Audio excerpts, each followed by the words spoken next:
the driver's side up. So figured it was time to finally repair this thing. I was looking around on YouTube for quite a while, and I didn't really see any videos that specifically address this problem, but I'm hoping that this one can kind of help anyone that's struggling with the same thing fix the problem. So as you can see, I already have my seat off. It's really not hard to take off the seats in the slightest. So you're gonna, well, at least in the 2005 Dodge Dakota, it's gonna be different for every vehicle, but you see there's 1, 2 brackets in the front. They mount right here, and it's a 15 millimeter socket.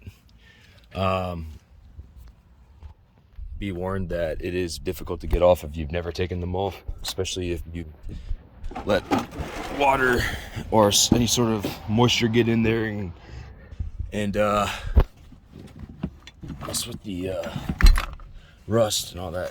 So then there's another one right there you can see, 2, pardon the mess in my truck, 3, and then the 4th one is, you can see it right there, 5. Now that's not all there is though. There's brackets right here, and this truck has a center console to it. So you have to take off the center console in order to let each of these bucket seats move independently and freely. So it's really not much to it. It just took me a little bit to figure that out. But I'm just gonna try to tinker around with this and show you guys how to change out the harness. Bear with me, because I do not claim to be a vehicle professional, but I am a man that likes to save money. And I have tinkered around with my vehicles before, and usually I'm able to figure the problem out. Sometimes I don't always do it the easiest way, but you know, it's a learning experience always, so just bear with me. Alright, so just had to vacuum up a little bit. This is honestly the first time that I have personally been under this vehicle since I've owned it, and I'm pretty sure the previous owner never cleaned under the seat, so it's pretty hairy right now. Like I said, I am not a vehicle professional, and I'm sure that people watching this are probably going to cringe at how much more difficult I'm making this, but the only way I learn is to make it hard on myself, and then I'll adjust accordingly for the next time those problems come up. But also, and I didn't know this when I started tinkering around, I guess in newer vehicles, the freaking seatbelt has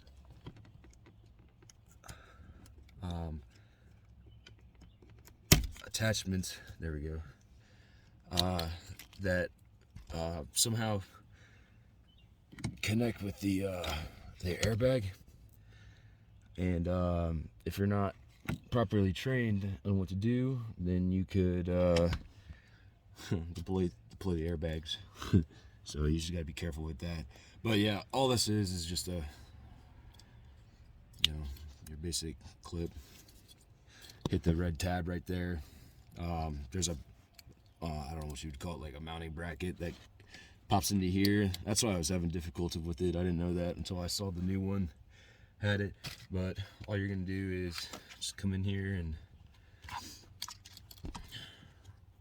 let's see here. Just gonna reattach it like so. And you're gonna push these 2 brackets up in the hole like that. You don't want that to get snagged on anything when you're adjusting your seats.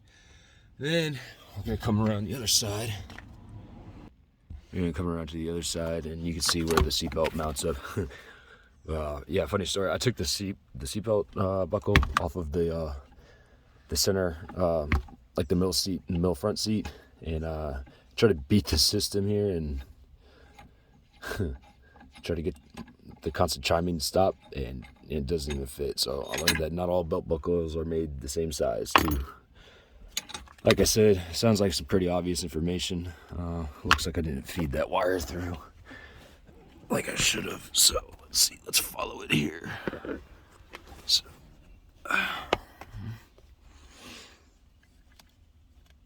oh, okay, yeah, you can see it right here. So you can see where it's fed through, and it looks like it goes. Again, I'm not even on the.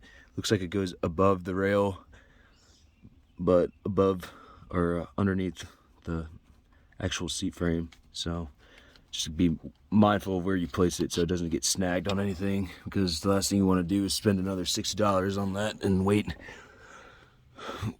a good amount of time for it to arrive at your house.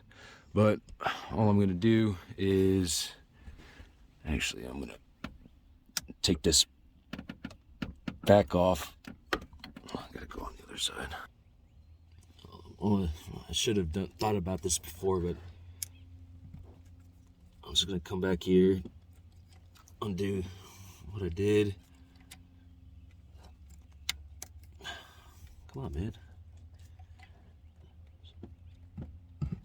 Shit's secure.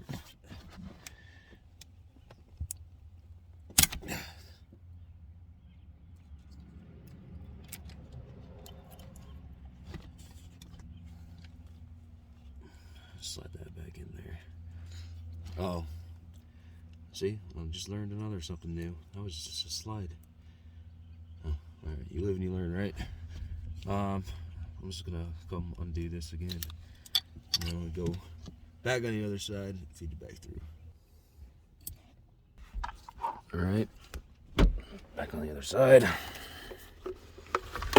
Again, pardon the mess.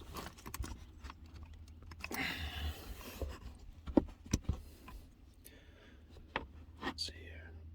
And all I'm doing is I'm gonna pull this out.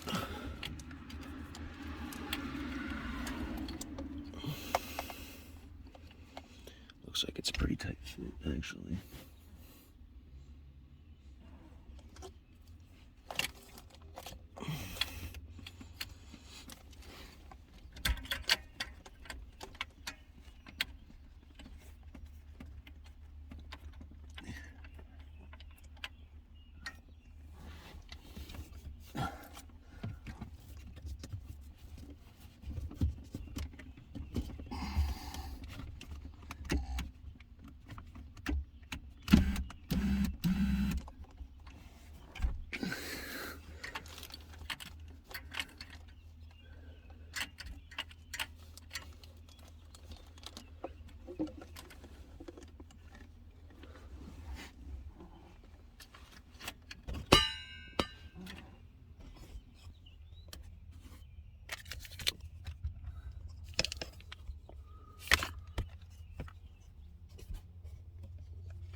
All right.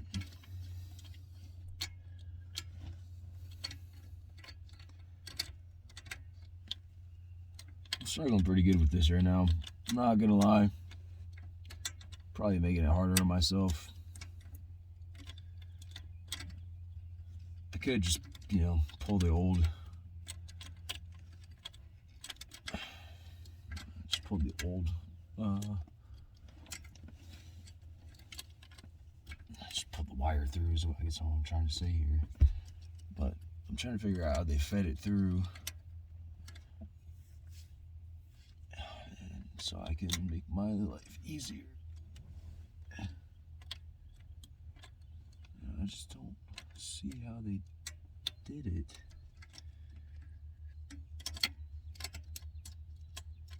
Unless they had, oh. So how was that fed?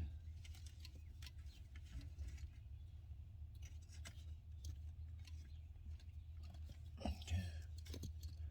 So, I don't need this shit. Insulation. So how do they feed that through then?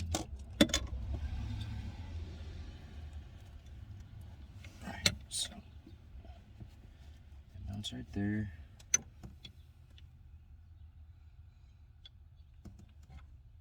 Looks like it should go through here.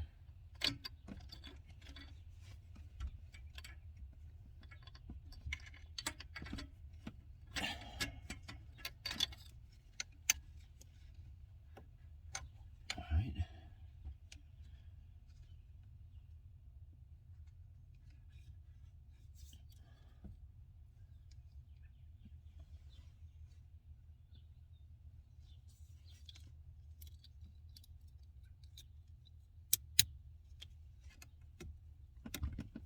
Hey, we're gonna roll with it.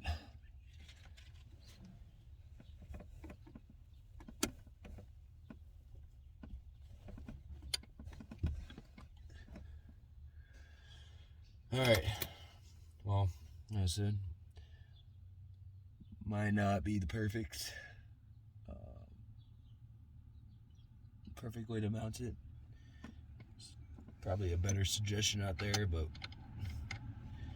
this has been bugging me long enough to where I'm just rocking and rolling, sticking with it. So yep. So now all I'm doing is securing the new seatbelt buckle into the seat, and here we go. I'm gonna start the car over, and hopefully when I buckle it in, it does not chime anymore, because after putting up with it for about 6 years, finally had enough. 6 years is too long to suffer through something that bugs you. Don't procrastinate. Also, it was kind of a pain in the butt to find this buckle, but you know, I figured out a good website to go to for this stuff. So, alrighty, that is my tutorial on how to change a seatbelt buckle. If you guys have any ways of improving my my methods or proficiencies, I'll be glad to hear it in the comments. Thank you.